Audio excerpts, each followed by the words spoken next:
You know, we're living in a society where nobody moves anymore.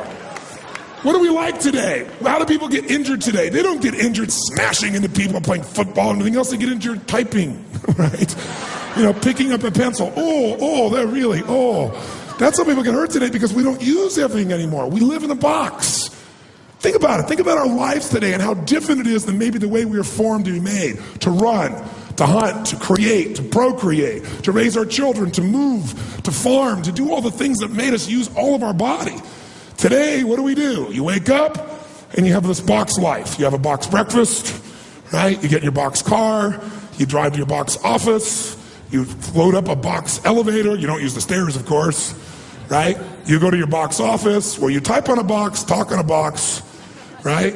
Go into a box room for meetings, right? Sure enough, got a little box you can type on, listen to music on, box, have your box lunch, drive your box home or get in the train or subway and another box home, get home to your box, and then turn on the box,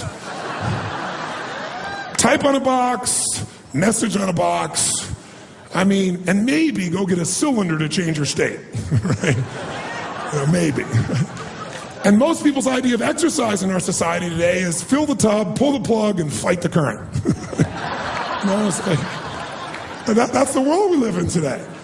And so it's not hard to figure out why we're getting fat and why we're feeling kind of tired and why we're building up acid in our system, consuming foods that have nothing alive in them anymore, where everything is denurtured and everything is chemicalized or radiated. So it can feel overwhelming. But I think if we got back to our common sense and if we were really committed, we can make it all work. And what I'm trying to say to you is really simply this morning. I'm going to take the morning and not talk to you about how to do this. We're going to figure out why to.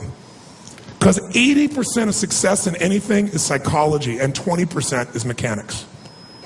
It's the beliefs you have that are guiding your decisions. Listen, if you make a different decision, will you take different actions? Yes or no? Yes. If you take different actions, will you get different results? Yes or no? Yes. So this day is about some new decisions. Some decisions about what you're going to believe about health and energy, how important it's going to be from you from now on. What's going to be a must for you versus a should for you. And it's not going to be a day about giving everything up. So those of you who stop breathing while I'm talking about that, I'll give you a little clue. When I'm doing things that are healthy, I enjoy being healthy because it doesn't feel like I haven't do this. It's because I'm choosing to. And I know I always have the freedom to choose something else. But I choose the vast majority of the time those things that give me more energy because once you feel this kind of vitality in your body, you never want to go back. Energy is a place that I've more than been. Right? And I want to make sure that you have even more. I want to make it so that it's as effortless as possible in the future so you're not burnt out from it, so this becomes a sustainable experience. How do you make it sustainable? Create the base. How do you make it sustainable? Challenge it. Once you got a base, you challenge and grow. How do you do it? Then you got to celebrate and reward yourself for making these great rewards, and that celebration enhances your base because you feel better and stronger, and you want to do even more good things. You want to eat better. You want to play better. When you start working out and you start to get into it, you love it. You love it. And then your base gets even stronger so you can take on a bigger challenge in life. And sure enough, you reward yourself and celebrate some more. And it becomes how the rich get richer, how the happy get happier, how the healthy get healthier, and the poor get poorer, and the depressed get more depressed, and the unhealthy get more unhealthy. It's momentum. Today is that process of momentum. My goal is for you today to have more certainty. Certainty that you have the answers that can guide you, and that there will be challenges in your environment. There are going to be environmental challenges. There are going to be all kinds of things you'll face, but whatever it is, you can handle it. And I'm hoping that as a result of today, you'll not only make a difference in yourself, but you'll own this so much that you won't have to lecture anybody. They'll come to you and go, oh God, you have so much more energy. You look so much better. You lost this. How'd you do it? And you'll both say, let me tell you. And you will be a person who's a force for good that'll pass it on to other people. So my goal today is to plant seeds so that you not only get this, but this spreads to other people.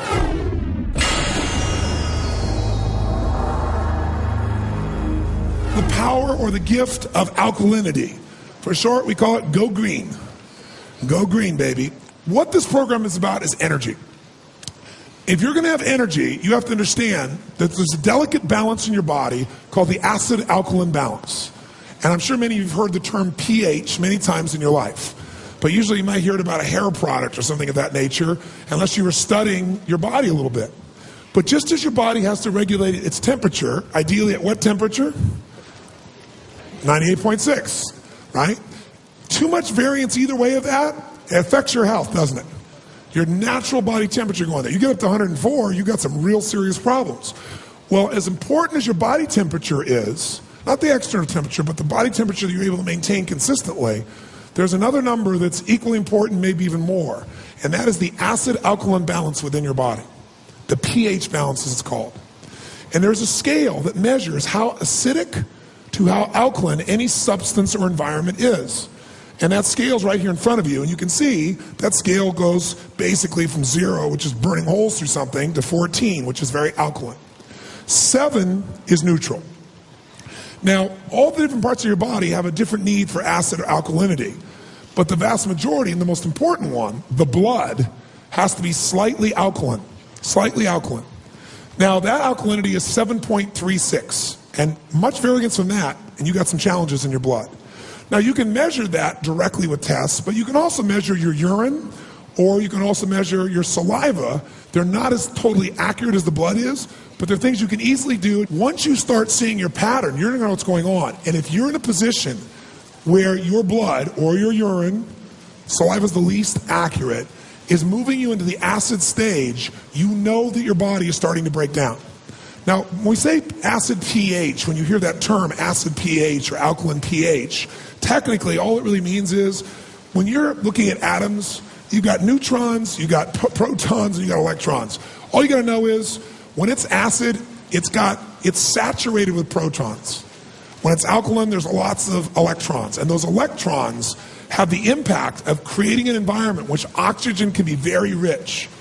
They also are that alkaline environment is what makes those red blood cells have a negative charge that makes them bounce off of each other so they don't stick together, so they flow through your body and you get the oxygen that you need.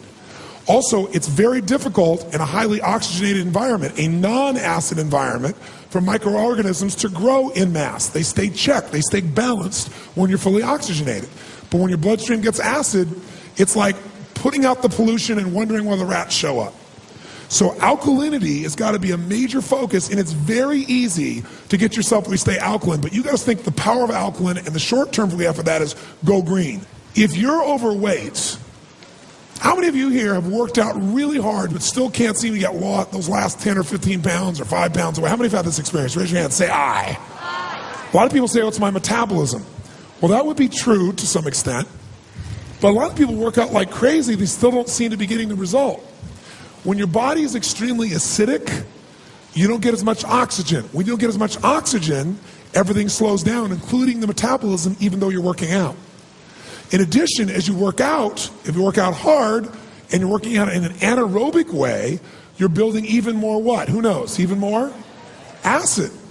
So a lot of people are actually, the body then says, wait a second, we got to retain more water here to protect it, and we got to get these acids away from the critical organs of the body, so we're going to retain fat, put it in the fat until the body has time and has enough energy again where we can push it in the bloodstream and excrete it again. We can get rid of these wastes. So fat actually protects you. A lot of people, by the way, are in much worse shape when they're skinny than when they're fat, when they're toxic, because the people that are overweight very often have more of a buffer to deal with some of those acids. By the way, overweight and underweight are still acid problems. The only difference is when you get very acid, some of you have a genetic tendency that as you get over acid, your system excretes the water rapidly to try to get rid of it. And in that acid environment, these microbes like yeast grow like crazy, and they consume your nutrients. So as a result, you don't get the nutrients, you keep feeding them, and you're in a position where you're saying, why can't I put on any weight? Some of you, your genetic tendency in this environment is to store fat quickly to protect yourself. You have the same acidic environment, and the animals inside you, these microorganisms, are eating your sugars, as an example. So you still need sugar. You're not assimilating it, so you want to eat more. So you keep eating more and more, never getting the nutrients you need.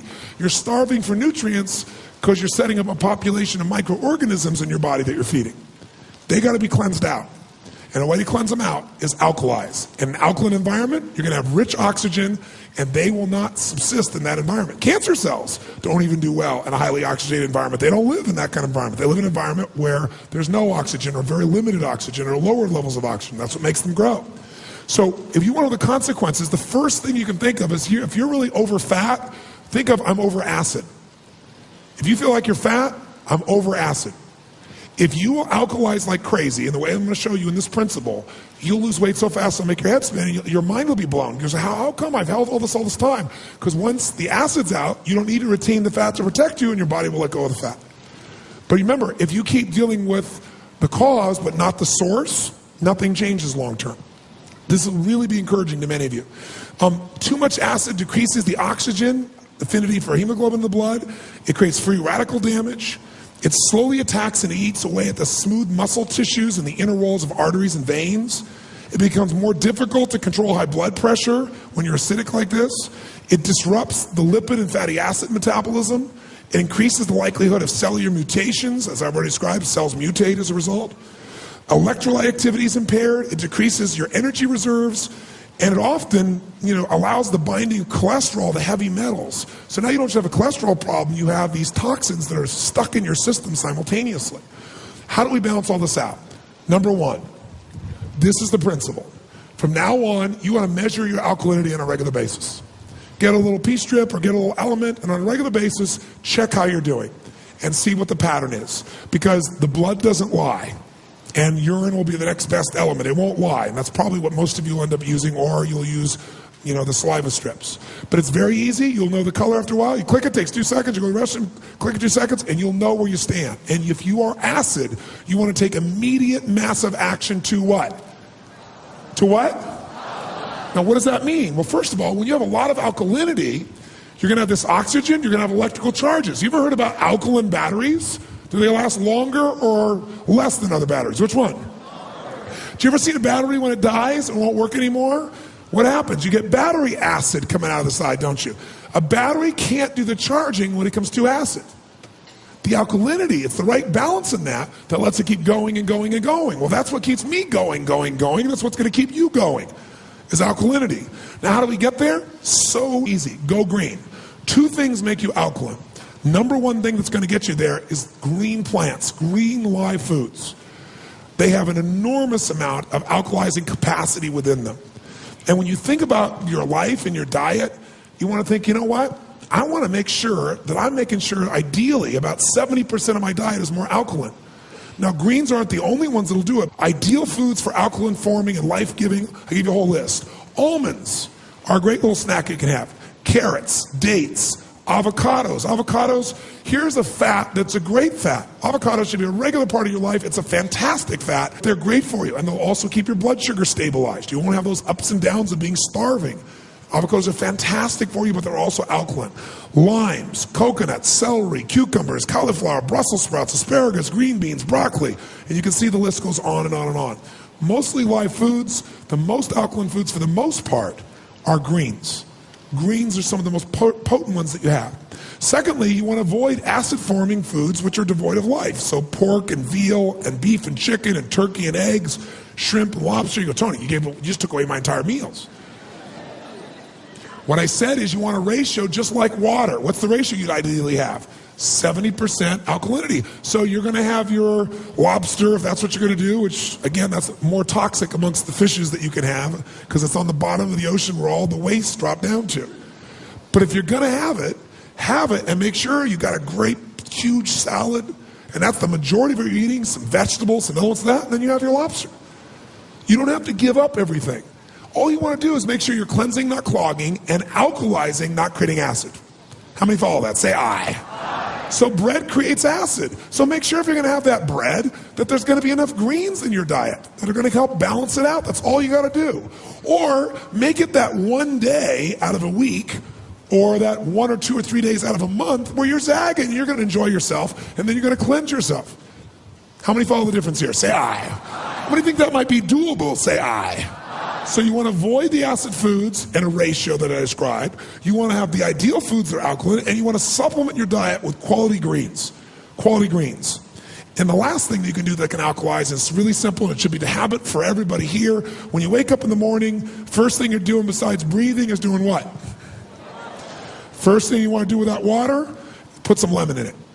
Because lemon will alkalize that water immediately. right? And you can get lemon anywhere. You can be at a hotel, you can be anywhere. You say, man, I'm getting acid. Call downstairs, cut a lemon in half, squeeze it in, you're ready to rock and roll. Any restaurant you go, you can always get lemon. You go to a bar, you can get lemon. You can always alkalize with lemon water. And you can make the lemon water warm like a tea and it'll taste good, or you can just drink it as regular water and it makes water more flavorful. You know, after a while, you're not going to want any of the soda pop and the other things that were creating acid for you before. So making sure you put in lemon water is number one. Number two is you got to get yourself in a position where you have the greens in your diet. Wheatgrass is one of the greatest sources. Sage and I start every day. First thing we do, get up, boom, we're breathing. We got our rebounder over here. We're drinking our fluids. And we're having some water with some lemon. We're having a green drink. If we can have, we have a fresh green drink right then and there with wheatgrass. We have wheatgrass and we'll have like a cucumber drink. And we'll just drink it. It's like a tonic. And immediately any acids that you accumulated overnight, whatever, are starting to be flushed out. And then, ideally, you're not going to find wheatgrass everywhere always. If you can, it's wonderful. But you want to get a great product. And we manufacture a product that we've manufactured for some time. And what it has is a whole series of the most concentrated alkalizing forms. And it has something called MSM in it. MSM is in all the parts of your body, cells of your body. It's when you go to an orange orchard and you have that smell, the smell comes from MSM. It's absolutely critical as an ingredient, and it's within the greens. So it doesn't taste terribly good, but when you mix it with your greens, and when you mix it with some lemon, I should say, you can take that little powder with you anywhere, and you can alkalize. So we tend to alternate drinking water with some greens, water with some greens, water with some greens throughout the day. And the green water you're taking counts as part of the water that you're taking for the half of your body weight in ounces in a day. How many feel like this is something you could absolutely do? Now, you're going to make sure whatever you eat that you alkalize. You want to make sure that it's alive. You want to make sure ideally there's some green. So you can do it in the form of a green drink, you can do it in the form of wheatgrass, you can do it in the form of foods that have that green in them. And again, if you test, you're going to know. And your blood doesn't lie. If it's acid, you are aging. Write that down. Acid equals aging. Acid equals aging. Because what acid does is it burns through time, through your body, and breaks you down. It can break down even the DNA within our bodies. That's what it is. Think of what you see that happens to a battery as it ages, as acid begins to take over. And that's what happens. If you want to have alkaline level of energy, like an alkaline battery, you got to alkalize. It's that simple. Write down one more note so you know. Sugar equals acid. It is. Sugar equals acid. If you want to know what creates acid, the more sugar. I used to teach, for example, for many years of my life, and it was very effective for me at a young age in my life, to start your morning with fruit. I taught it for years. I've written my book, Unlimited Power. That was it. And that came from the work that I did with Harvey and Marilyn Diamond. And it made sense because you were breaking a fast with a food that was mostly what? Water, which is fantastic. So it's light. Does fruit help cleanse your body? Yes or no? It's got the right vitamins and nutrients. Fruit for breakfast is a great thing, except most people's bodies are so acidic that their environment is any additional sugar is just like adding pure acid to it, and it's bringing more microbes to it. So some fruits are more sugar-filled. They have a higher glycemic load. Some have a lower. Some of you heard about glycemic index. All that is when that sugar comes into your system, how much does your blood sugar spike? And so what you want, if you're going to do this, is you want foods that are going to be fruits that are less spiking in that area if you're going to have fruits. But I tend to have for breakfast, I tend to have greens. I have different things for my body. Or I'll have a protein shake, but I've done all of the other pieces. In the protein shake, I put my oils in it, right? Or I'll have a salad, which I know will sound insane to most of you because it sounded insane to me in the beginning, but I'll have some broccoli in a salad, and I'll have some little piece of protein, at my breakfast, so that I'm sustaining those elements. It's an alkaline base that's going to make your life really go to a different level of energy. That's what you're going to commit to do. All those want to do that, say aye.